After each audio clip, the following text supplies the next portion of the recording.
has heard the famous quote by Thomas Edison: "I have not failed, I've only discovered 10,000 ways how not to make a light bulb." Today I want to prove there's really no such thing as bad ideas.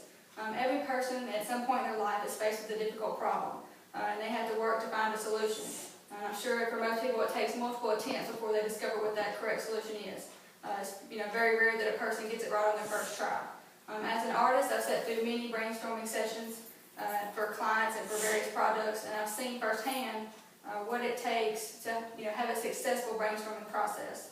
I plan to highlight reasons why that I believe that there's no such thing as a bad idea. First of all, quantity is key in the brainstorming process. Also, it's very often bad ideas can lead to good ideas, and also criticism destroys creativity. First, in the beginning process of brainstorming, quantity versus quantity, quantity, not quality, is key. Ideas are random, and what I mean by that is, we can't control our mind. We can't just force our mind to spit out great idea after great idea. So the best way to ensure that you can get good ideas is to produce a large amount of ideas. And so the chances are, with the more ideas you have, the more the chance that something will be good out of all those ideas. Also, brainstorming is a process. So first, before you can start, you have to get out all your ideas. And then, once you have all your ideas, you can begin refining and reworking them into something more successful.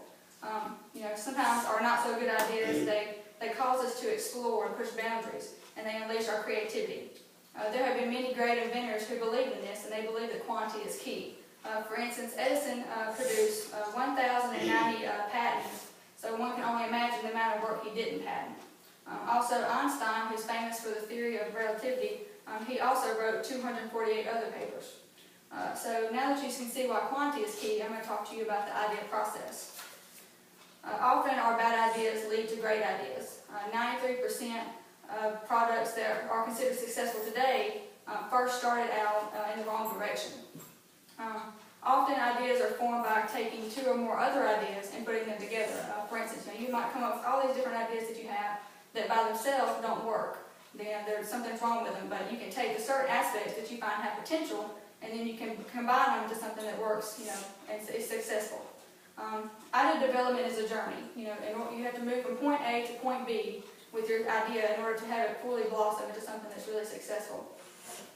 You can look at this visual aid. This shows a typical way that artists go about the logo design process. Most typically they start in like a sketchy kind of process. They, figuring out where to put shapes, where to, how to do the composition, to where it flows the best, and most people, they just think that artists just sit down at the table and then they just draw this masterpiece. There's no work involved. That's all they do. But often there's a hidden process that you don't see behind every piece.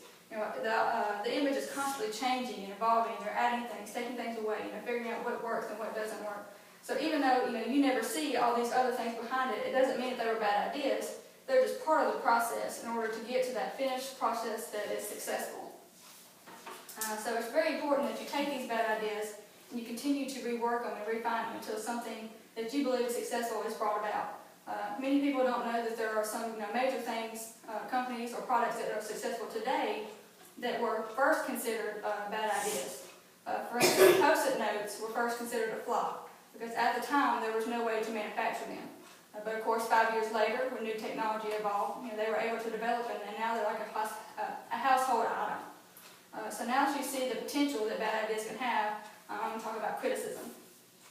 So while of course the criticism is very important, having it early on in the design process can crush creativity and innovation. Criticism for most people is hard to handle, but especially when you are beginning ideas. You want to nurture them because they're very sensitive to the artist. So it's very important that you nurture those ideas so they're able to grow. For example, a person's giving you ideas in this brainstorming session and you're just constantly shooting them down. You're not giving them any chance. You're just shooting them down, or they're most likely going to become intimidated and they're going to be more reluctant to share their ideas. Fear of criticism is probably the single largest killer of creativity. We're taught and it's driven into us, we don't want to make mistakes. Try to avoid mistakes at all costs. But this can often cause the flow of creativity to come to a halt, and it ruins the flow of ideas. To me, the flow, when you're working with ideas, it's like an assembly line. If one part breaks down or is delayed, it negatively affects every single part afterwards. So you can tell that bad ideas are just part of the process. It's important that we accept them and we learn how to let them benefit our process as designers. It's important that you're open-minded and you're willing to give each idea a chance before you just blow it aside. You never know what will become of an idea until you fully investigate every aspect of its potential. Edison and Einstein were willing to give every idea a chance, so I think we should too. Thank you.